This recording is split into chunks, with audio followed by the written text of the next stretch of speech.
Continuando na leitura, Ernest Hemingway, Paris é uma festa. Capítulo 3, Une génération perdue.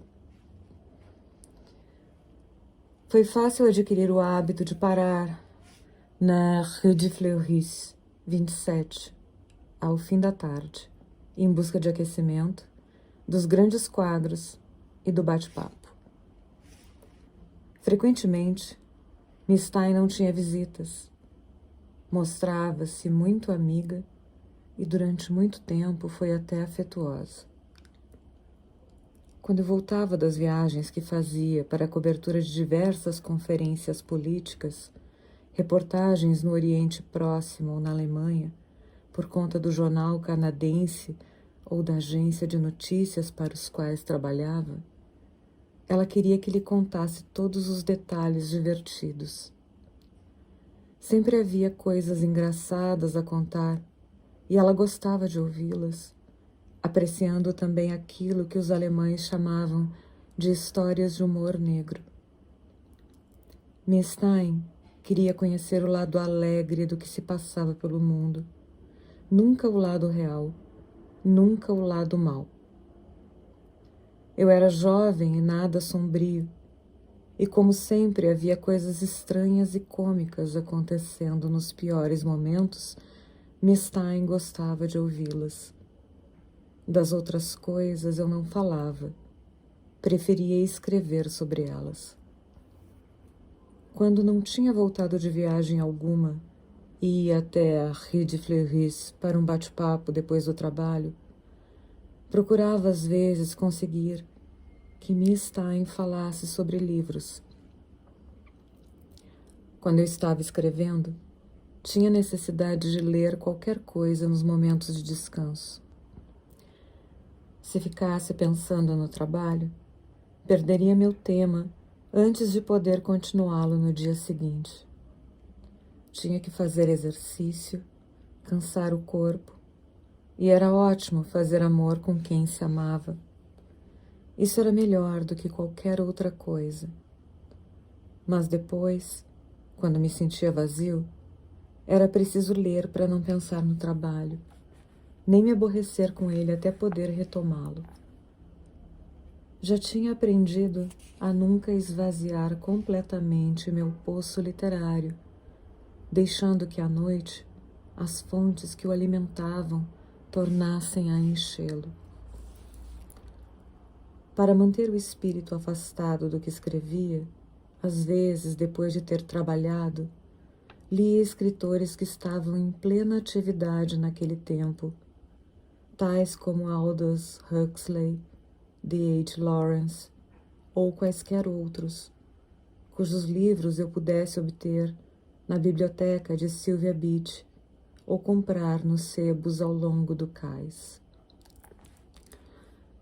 Huxley é um homem morto, disse Miss Stein.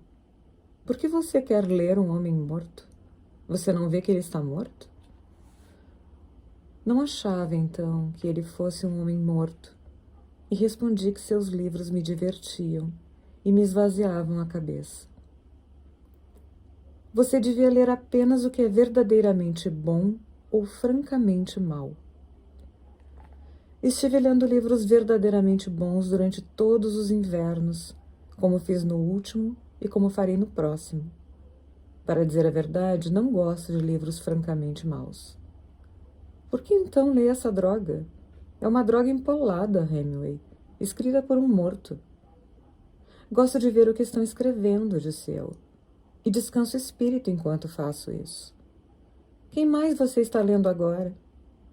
D.H. Lawrence, disse. Ele escreveu alguns contos muito bons, como O Oficial Prussiano. Tentei ler os romances dele. Ele é impossível. É patético e absurdo. Escreve como se fosse um doente.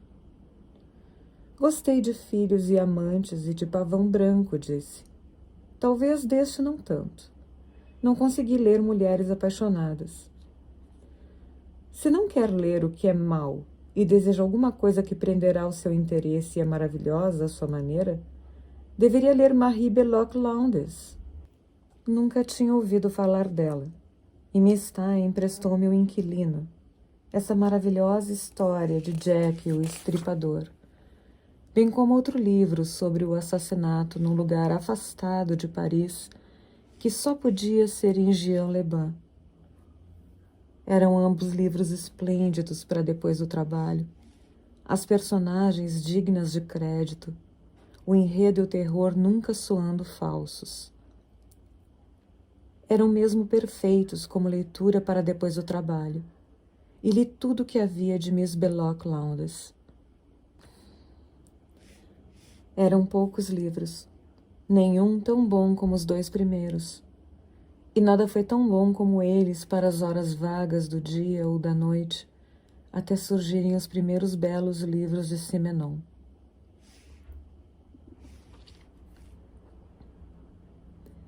Penso que Miss Stein teria gostado dos bons Simenons.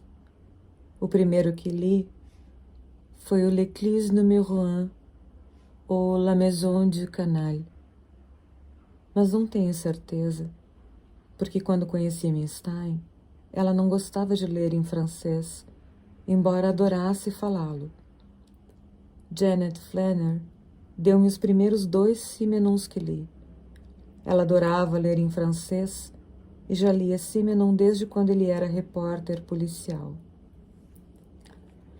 Durante os 3 ou 4 anos em que fomos bons amigos, não consigo lembrar-me de ter ouvido Gertrude Stein falar bem de qualquer escritor que não tivesse escrito favoravelmente sobre sua obra ou feito alguma coisa para promover sua carreira, com exceção de Ronald Furbank e, mais tarde, de Scott Fitzgerald. Quando a encontrei pela primeira vez, ela não se referiu a Sherwood Anderson como escritor, mas falou ardentemente dele como homem, dos seus grandes olhos italianos, belos e quentes, da sua bondade e do seu encanto.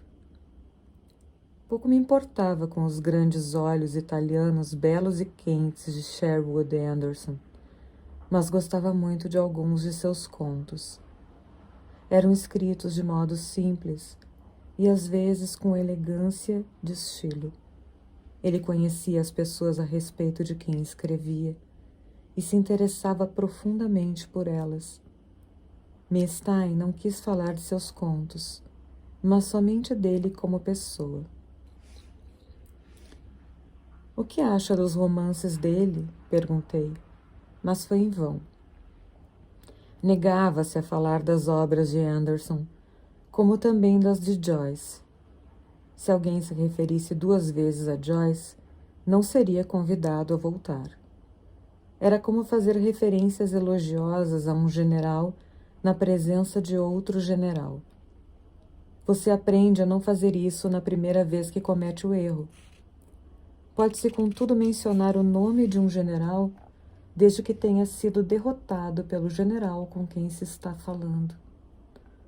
O general com quem se está falando elogiará bastante o general derrotado e entrará gostosamente em detalhes sobre o modo como derrotou. Os contos de Anderson eram bons demais para tornar amena a conversa.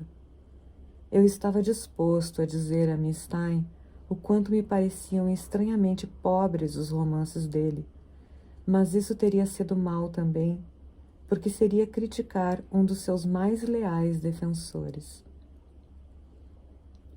Quando finalmente ele escreveu Dark Lawther, um romance tão terrivelmente fraco, vazio e afetado, que não pude deixar de criticá-lo numa paródia, Miss Stein ficou muito aborrecida. Eu havia atacado alguém que era parte de sua equipagem, mas durante muito tempo antes disso, não se zangou tanto assim. Ela própria começou a elogiar Sherwood com entusiasmo somente depois de ele ter decaído como escritor. Ela se zangara um dia com Ezra Pound, porque ele se sentou bruscamente numa pequena cadeira frágil e sem dúvida desconfortável, que talvez lhe tivesse oferecido de propósito, desconjuntando-a ou quebrando-a. O fato de ele ser um grande poeta, um homem gentil e generoso, que teria podido acomodar-se numa cadeira de tamanho normal, não foi levado em consideração. As razões de sua antipatia por Ezra, hábil e maliciosamente expostas, foram inventadas anos mais tarde.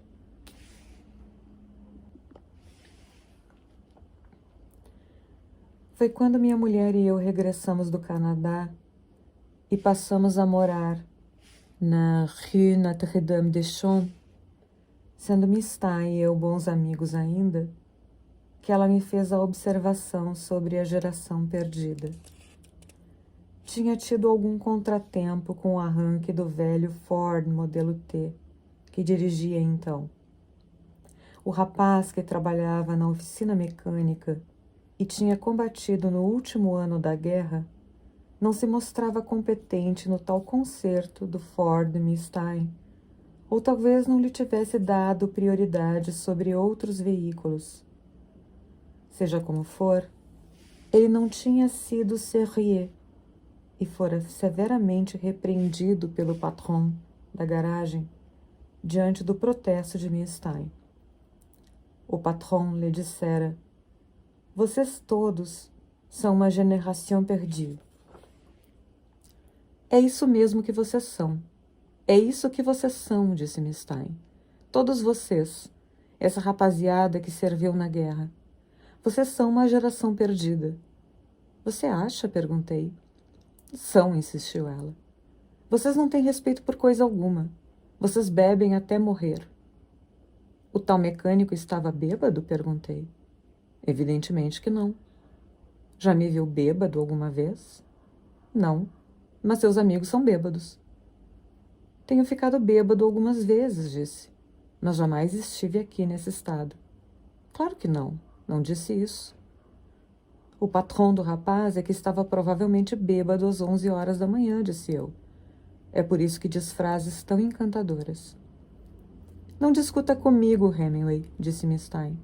"Não adianta nada. Vocês todos são uma geração perdida, exatamente como o dono da garagem disse."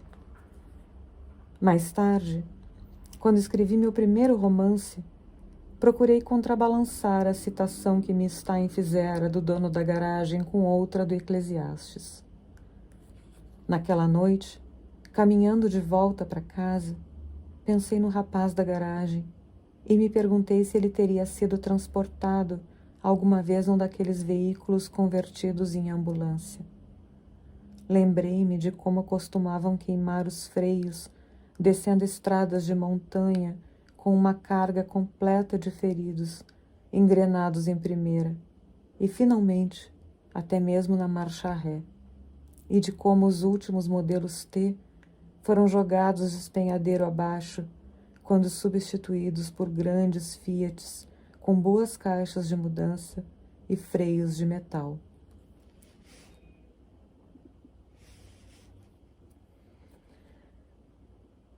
Pensei em Miss Stein e em Sherwood Anderson, em egoísmo e preguiça mental versus disciplina. E pensei também, veja só quem chama os outros de geração perdida.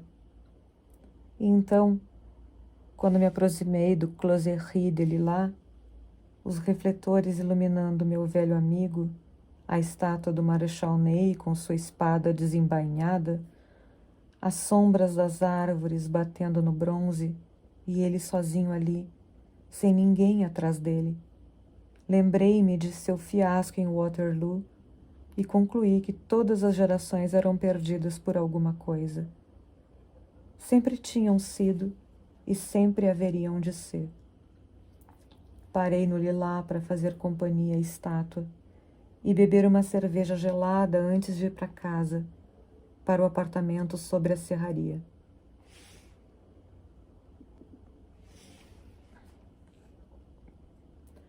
Mas sentado ali com a cerveja, contemplando a estátua e lembrando-me dos muitos dias em que Ney tinha combatido pessoalmente com a retaguarda na retirada de Moscou, quando Napoleão já tinha ido embora de carruagem Com Caulaincourt, pensei na cálida e afeiçoada amiga que Miss Stein tinha sido, e nas belas coisas que disse de Apollinaire e de sua morte no dia do armistício de 1918, com a multidão gritando à bas Guillaume, e Apollinaire, no delírio, pensando que estavam gritando contra ele.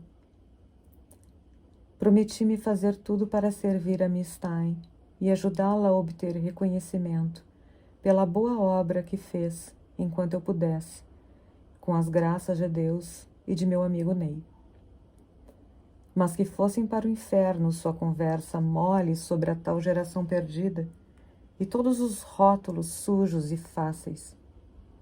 Quando cheguei à minha casa, atravessando o pátio e subindo as escadas, e vi minha mulher, meu filho e o gato F-Puss, todos felizes ao pé da lareira, disse a minha mulher: "Você sabe que Gertrude é boa, apesar de tudo?" "Sem dúvida, Tati. Mas diz muita besteira de vez em quando." "Miss Stein nunca me dirige a palavra", disse ela. "Sou apenas uma esposa. Quem conversa comigo é a companheira dela."